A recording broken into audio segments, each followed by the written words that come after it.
This is Until All Are Free. I am your host, Preston Goff. Just recently, we at the Exodus Road completed the development of a theory of change and a 5-year strategy for the next stage of our growth as a global organization. Now, don't worry, I'm not going to spend time discussing that process here because, frankly, it's just not good radio. However, the documents and strategic plan for the org is available on our website, and I'll link it in the show notes. It's a fantastic resource if you're curious to know about our plans for continued program strengthening and expansion. The reason why I'm bringing it up is because the process of creating these documents gave me the opportunity to be in really focused conversations with our global directors and teams. One of those individuals is Daniel, our Asia Regional Director here at the Exodus Road. Now, Daniel is a guy I look up to a lot, personally and professionally, and his sharp-witted leadership at our organization is a gift that I think that you should know about as well. So without further ado, I want to introduce you to Daniel. We had the chance to sit down together in person just a few weeks ago at our U.S. office in Colorado Springs, Colorado. I asked him to give us a window into what it's like to work with the Exodus Road's national teams in the work of intervention and aftercare in Asia. We also talked about the challenges of being steeped in this work personally. One final note, our conversation does include mentions and descriptions of the illicit activities we combat.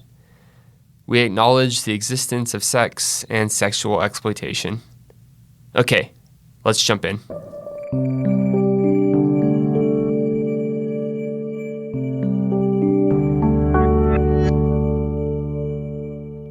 All right, it is my pleasure to be sitting across from Daniel, which is not your real name, but is the pseudonym that we've assigned to you, that you've taken on.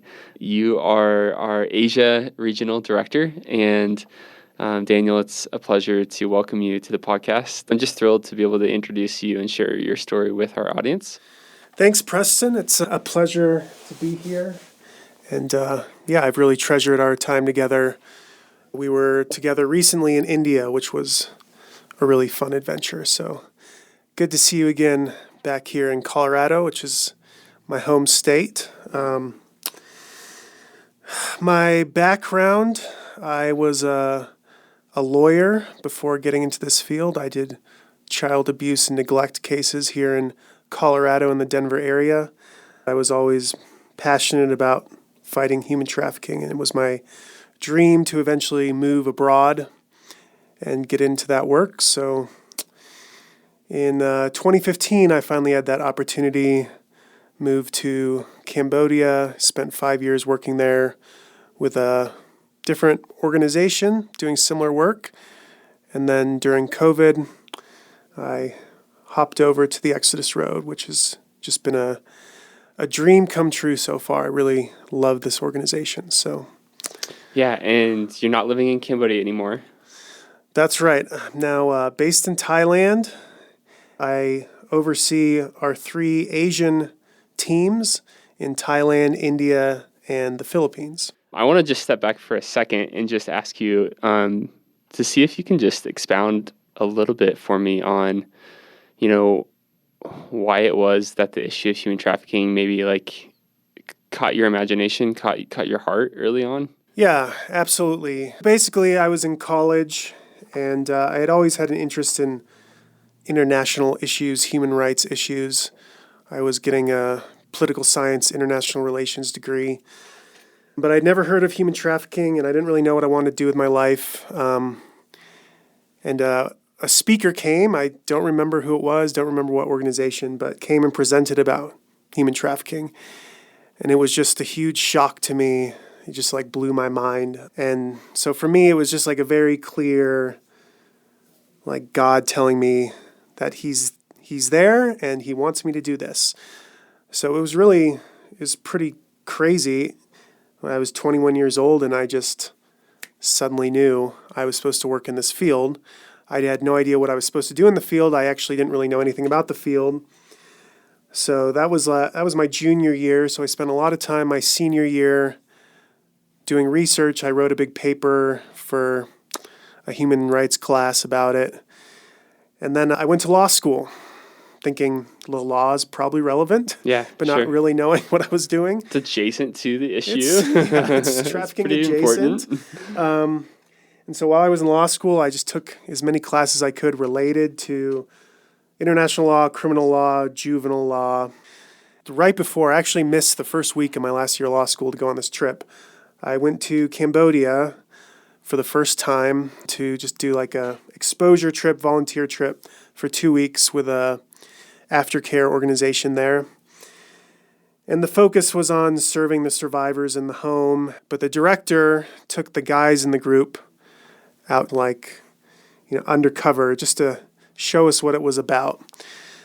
And for me, as bad as it was, I just walked into the bars and I just felt peace. Like, oh, this is what I'm supposed to be doing. Like, I'm supposed to be working in intervention, which was never my plan. My first love was aftercare, I would say. I'd never had I wasn't in the military. I'd never thought about law enforcement. I really wasn't on that track of intervention, but it just felt like that's where I was meant to be. So you currently live in Thailand? Right. What's it like living in Thailand? What do you like about that? What's challenging about that? Yeah, probably what I like about it the most is after previously spending 5 years in Cambodia, Thailand is just a more developed and generally nicer country. Better healthcare is huge. More amenities. They have something like Amazon-ish, so you can order stuff, which is really convenient, right? Not like living in Cambodia. But for any Cambodians listen to this, Cambodia is my first love. Do not forsake Cambodia in your love for Thailand. I love Cambodia. I think the hardest thing has been our head office is in kind of not really remote, but just a smaller town, which is really good for work because we're far away from our investigations. It's safer to not be right in the heart of it. But there's not much to do, not much social life, not much community where I'm living at now. So after living in the capital of Cambodia, that's probably the hardest part. Sure, yeah.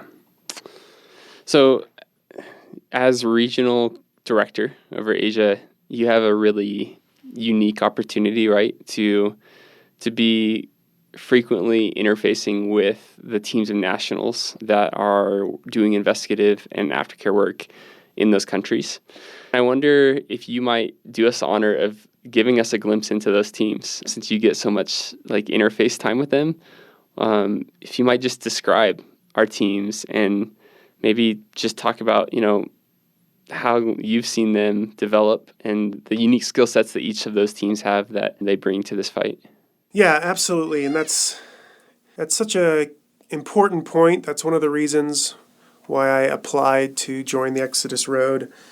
And after my first interview was just thrilled with this organization because we focus on empowering national teams, putting national leaders first. But yeah, I have a really wonderful job in that I get to interact with all of our nationals in Asia, all of our national staff. Thailand is our oldest team, where the organization was started in Thailand. And our Thai team, we have 3 managers. We have country director, investigation director, and an office manager, 8 investigators. And then we also now have our Freedom Home with 6 aftercare staff, I believe, there. So a little bit of a bigger team. Our investigators are spread out into 3 parts of the country. So we have a wide reach. We've been doing it a long time. And so our team in Thailand is just very solid. We have a super strong foundation. And they're just really consistently do a great job. India is one of our older teams, started in 2015. We're really blessed. Our country director in India, he started in 1999, long before any of us started in this field.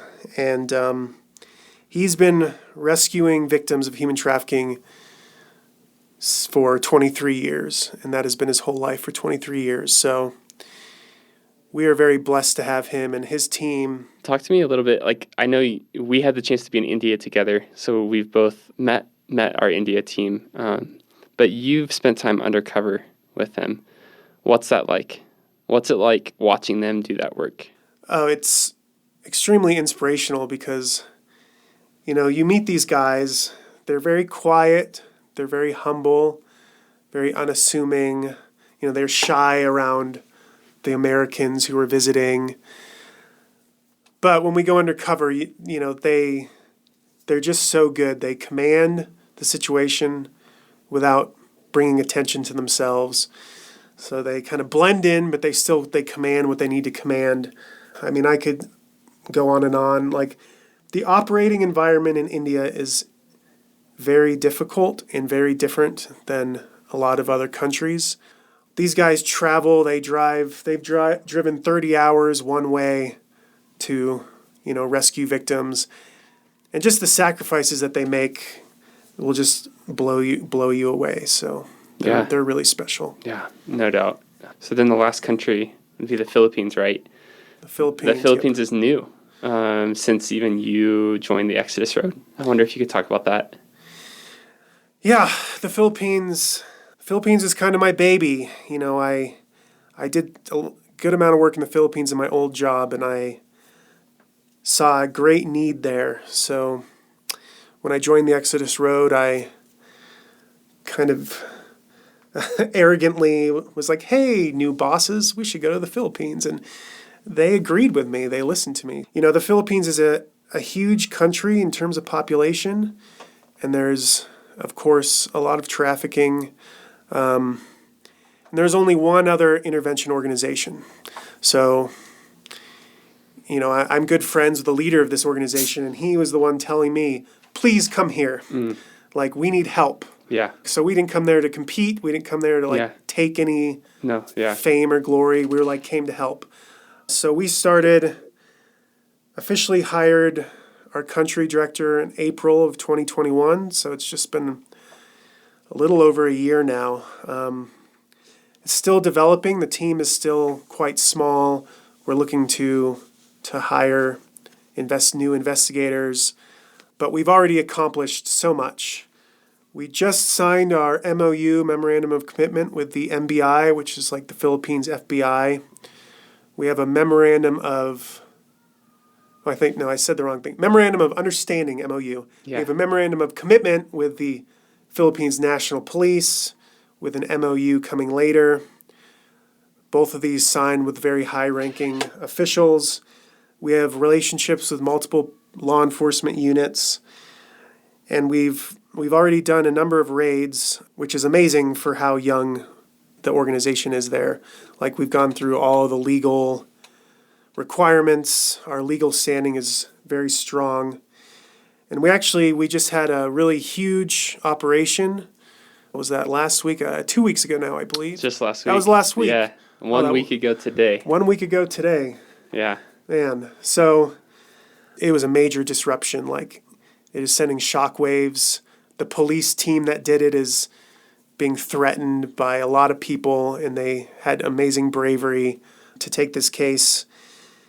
39 rescues in that case, but the bigger thing is probably just the disruption to that industry and a street that felt completely protected. Yeah. So very exciting things in the Philippines and so much room for growth given the size of the country. Yeah. So in the midst of this, obviously, there's countless challenges. I wonder if you could just share about one or two of the most fierce challenges. Maybe one that came out of the blue and was really difficult in the last couple of years. Maybe another that's this is the ongoing challenge that we have to overcome. Oh, man. There's a lot of challenges, that's for sure. I just want to, again, speak so highly of our investigators and our staff on the ground. investigation work, intervention work is extremely difficult physically, mentally, emotionally, spiritually. You know, you're working undercover, you need to be able to go into a dangerous establishment, fit in, Adopt a persona, fit in naturally. You need to be able to find the victims, find the minors or other victims. You need to be able to sweet talk the traffickers. You need them to make everyone like you. And then when we're trying to put the case together with all the right little pieces of evidence that can overcome corruption and all of the barriers, moving pieces of like intellectually putting the case together, maintaining your cover, maintaining your safety, maintaining healthy relationships with your loved ones. Our staff are doing this day in and day out, and so that's kind of a catch-all answer. But certainly. Yeah, the intervention work, it's just extremely difficult. And the NGOs in this field, the nonprofits, they tend to be very competitive with each other. They tend to not get along. They think they're the best. But like you said, there's more than enough work to go around, and we're all better off working together. And that's another thing I really liked about the Exodus Road compared to other NGOs that I've known, is we really believe that. And it's not just something we say, but we live that out.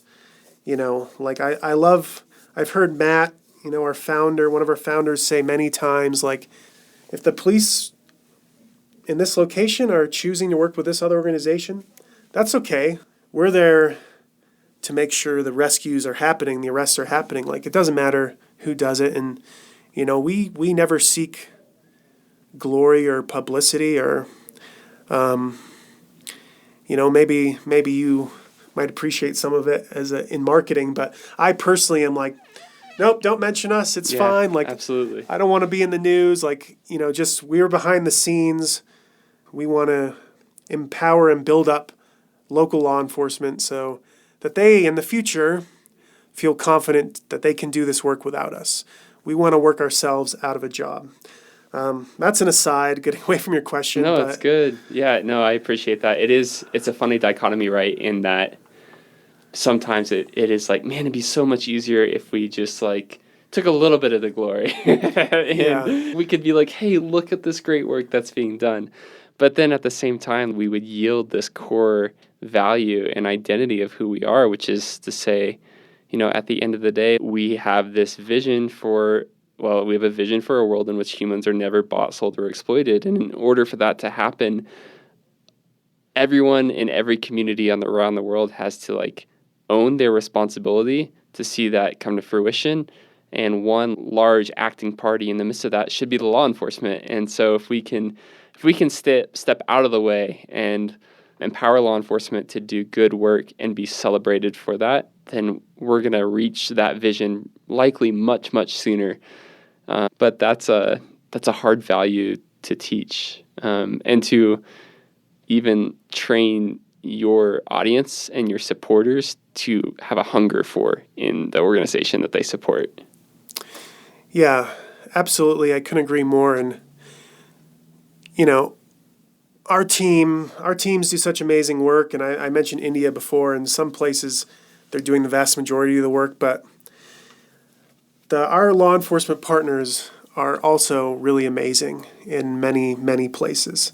This big raid we just had in the Philippines, like the team that did this raid, like it's a lower level Philippines National Police team.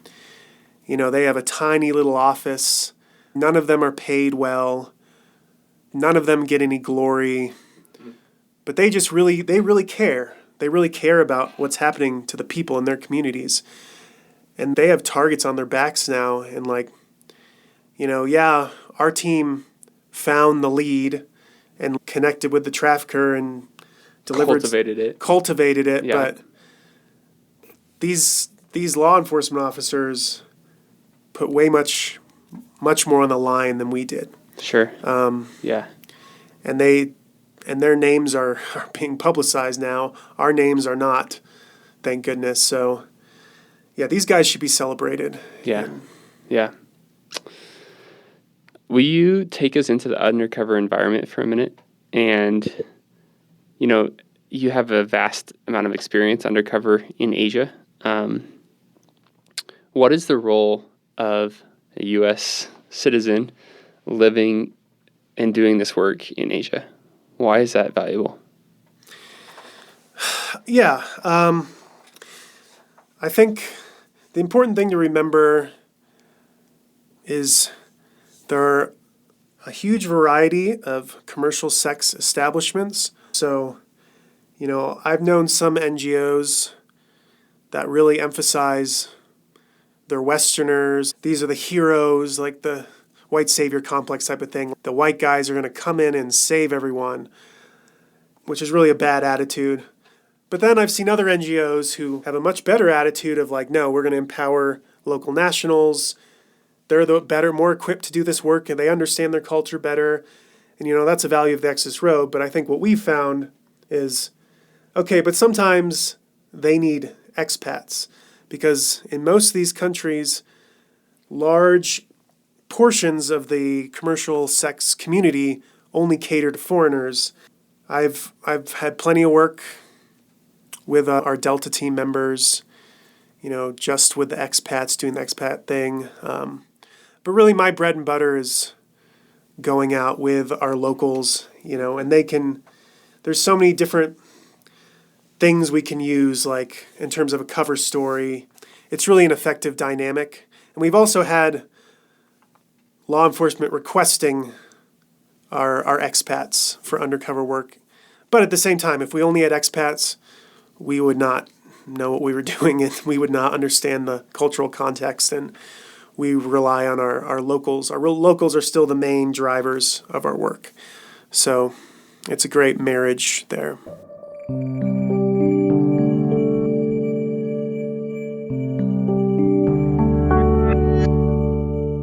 All right, so I want to shift gears a little bit, and I want to ask you to share, if you're comfortable, a little bit about your personal life and your personal journey, because not only are you, Daniel, involved in the work and the counter-trafficking movement, but you're married to an individual who is also involved in this work. She is specifically in the aftercare space, right? Can you share a little bit just about, her passion and what her aim is, and then maybe what that has meant for you two together in marriage as you've journeyed together? Yeah, absolutely. I actually technically met my wife. She's Cambodian, and I met her way back in 2010 on my first trip to Cambodia. She worked for the aftercare shelter that we were volunteering with. Just kind of a random person I met at the time. Yeah. I was there with my other girlfriend. My one girlfriend. Yeah. I was there with my American girlfriend at the time. Yeah. I was, a kid back then. And but we all of the Americans in our group became Facebook friends with her. So I had a connection to her. And then when I moved to Cambodia, after I'd been there about a year, I thought I would run into her at some NGO seminar conference or something, but it never happened. So I decided to reach out to her. You had to orchestrate something? I needed to orchestrate something, yeah. So her name always came up because she was a big deal in the field. At this point, she was running an aftercare organization with 55 staff that were under her. And they had some American interns who were in my friend group. And so they always talked about, my future wife, she's such a badass, and I'm interesting. So I was At this point, you guys are just still acquaintances. Not even that. She'd forgotten me. But I messaged her on Facebook, and I was I don't know if you'll remember me, but we met in 2010, and I live here now, and we haven't run into each other, so you want to grab dinner? And she told me later she thought I was just a college student who wanted to like interview her or something. Like I'll say hopefully a grad student. I mean, I was 31 at this point, so I mean, Yeah. but I guess I have a young face anyway. So she had no idea, and I was trying to make it a date, and she thought it was an interview. yeah, she was. I find out later, like culturally, like she would never just go meet a boy alone. But I think God intervened, and she was going to show up. But she's like, "Oh, let's just meet for lunch." And I was like, "No, no lunch. Not going to get We're going friend zone. dinner. So finally we had a compromise. We were going to dinner, but it was at like 5:00. She claimed she had a Zoom call or something at like 7. So we met, and we just clicked immediately, and she missed her fake Zoom call, and we hung out for many hours. And yeah, I won't spend too much of the podcast on my love story, but it was really like a fairy tale. We got engaged 5 months later, and we've been married almost 4.5 years, and it's been amazing. She started working in the anti-trafficking field when she was 16 years old, part-time while she was in high school. She started working, I believe, I don't remember if this was her first actual position, but very soon she was a therapist counseling girls her own age who had been rescued. And she just worked her way up. She became like a social work and therapy manager. Then she became social work and legal director. And she ended up becoming deputy director of this NGO. So she was really running it. And this was all happening in her 20s, basically. So she's a big deal in Cambodia. And yeah, it's really a core part of our relationship is our shared passion. This is not a job for us. It's not even just a career. Like, this is our life's mission. I expect to be doing this until I die. Sadly, the issue will still be there. It won't be gone in my lifetime, but I can't imagine. I feel like my wife and I, we have a similar like compassionate bend and heart for this work, right? But our careers and our paths look very different, and I can imagine it's a lot to both be so steeped in this work and in the joys and in the celebrations of it, but in the heartaches and the grief and the loss of it and the darkness of it. Yeah, I mean, I would be the first to say that our marriage would probably be easier if we weren't both in this field. But at the same time, if we didn't have a partner who understood this big part of our souls, like, I just don't think it would work. Sure. So. All right, I want to take you back, big picture. If there were 2 things that you could invest in to significantly scale our impact in this fight against this issue in Asia in the next 5 years, what would it be? Oh, man, just 2 things. I'm only going to give you 2. Well, all right. So let's start with India. Right now, we have, 6 investigators.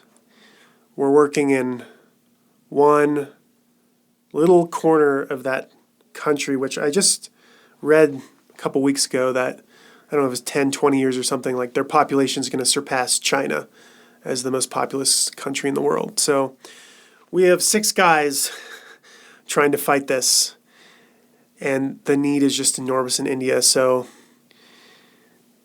we want to have the funds to have a dramatic expansion of manpower, just to do more cases. And then we specifically want to expand into the states in India and the communities in India where really the victims are mostly coming from. So I don't remember the names off the top of my head, but there's different communities within that caste system, poor communities where like the girls are basically just raised to become sex trafficking victims as children. So their parents might sell them when they're babies. And then they're going to be raised in a brothel environment, and then maybe 12, 13 years old, they're going to start being sold themselves. And so they'll be transferred from brothel to brothel, like throughout the country.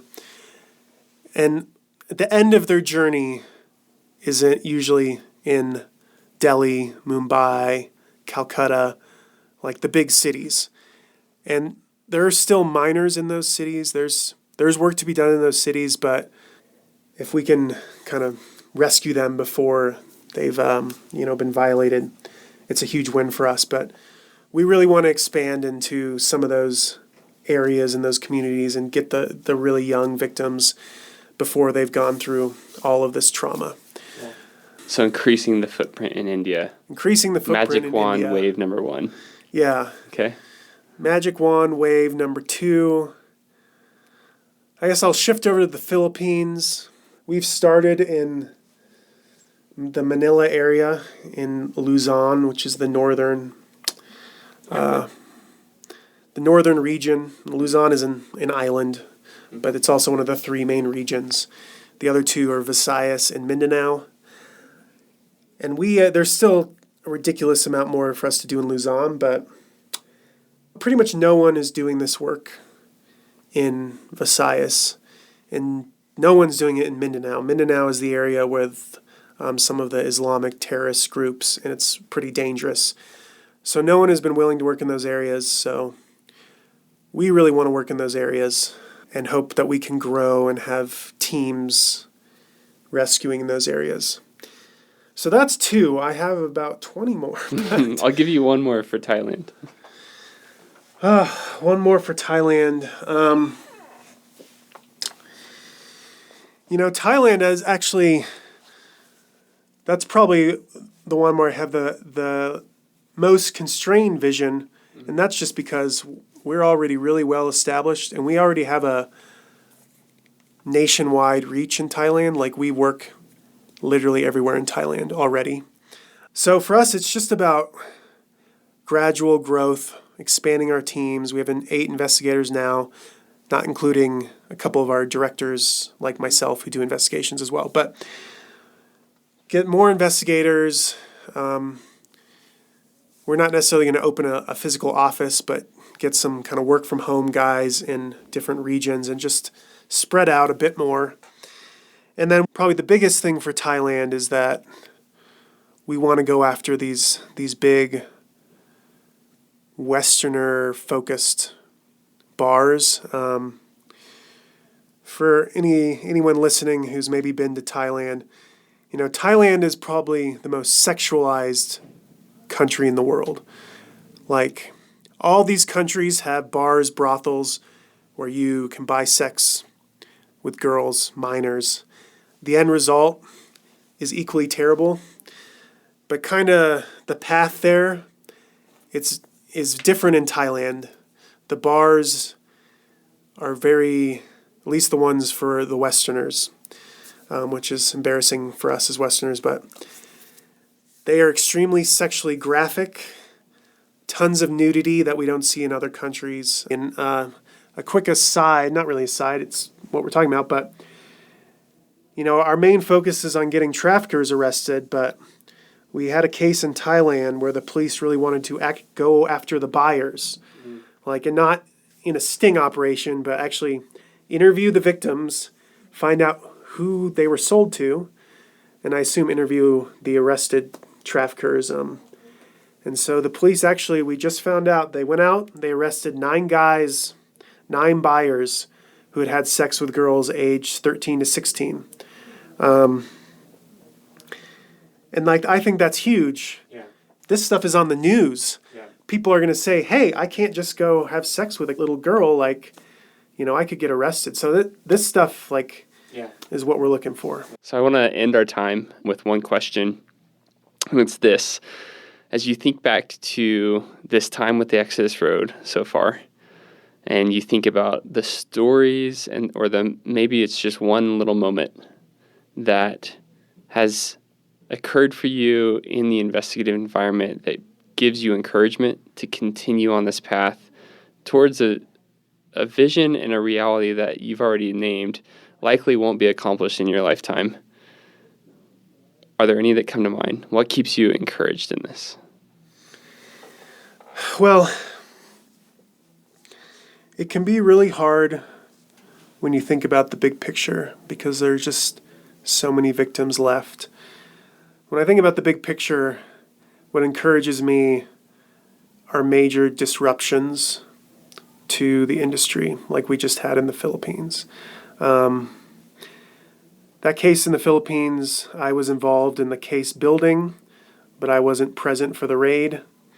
But even not being present, the raid happening and me following it over WhatsApp is still like a huge highlight for me.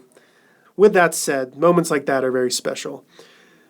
But the primary driver for me is the individual victims that, we're changing their lives. Even if we never end trafficking, we've changed. These are real people, they're not statistics, and we've changed their lives. So for me, I have, probably thousands now of faces in my mind, hundreds of names. Many haven't been rescued yet, but that's what fuels me. I've been undercover in definitely over 1,000 places. I've met thousands of people, victims, traffickers, whatever, managers. It's really in some ways it's kind of easy, it's kind of routine to me, but the heartbreak has never gotten better. My heart breaks for every single one of these girls or boys that I meet. And that's really what pushes me forward. Well, thank you.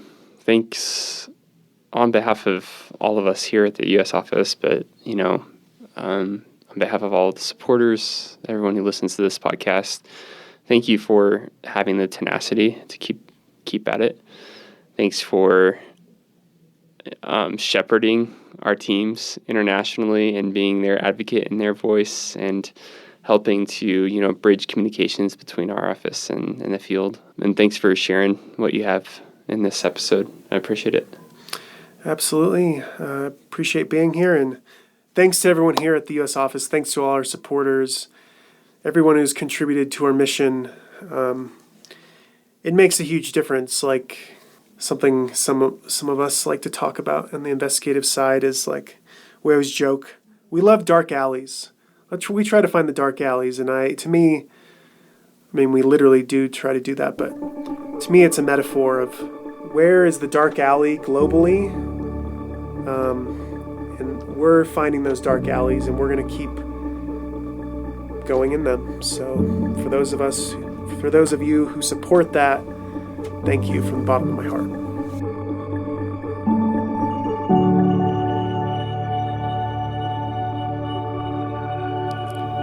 Thanks for listening to this episode of Until All Are Free. This podcast is produced and hosted by me, Preston Goff. Until All Are Free is a podcast by The Exodus Road, a nonprofit with a vision for a world in which humans are never bought, sold, or exploited. Hey, if you've made it this far, it's likely because you're really passionate about this issue. You are a modern-day abolitionist with us in this fight, and we're so grateful. I want to let you know that now until September 15th, 2022, the Exodus Road is raising funds to respond to specific survivor care needs that our country and regional directors, people like Daniel, have identified. This is a chance to respond with gifts that will have a very tangible impact on the lives of survivors. $10 can buy a hot meal for a survivor, and $15 can fund a hygiene kit given in the moments directly following a rescue. My wife and I already jumped in and donated to the campaign, and I'd love to challenge you to do so as well. You can make a donation now at theexodusroad.com. Just look for the banner message at the top of the page. Once again, thanks so much for listening. We'll be back with another episode in your feed soon. She looked inside.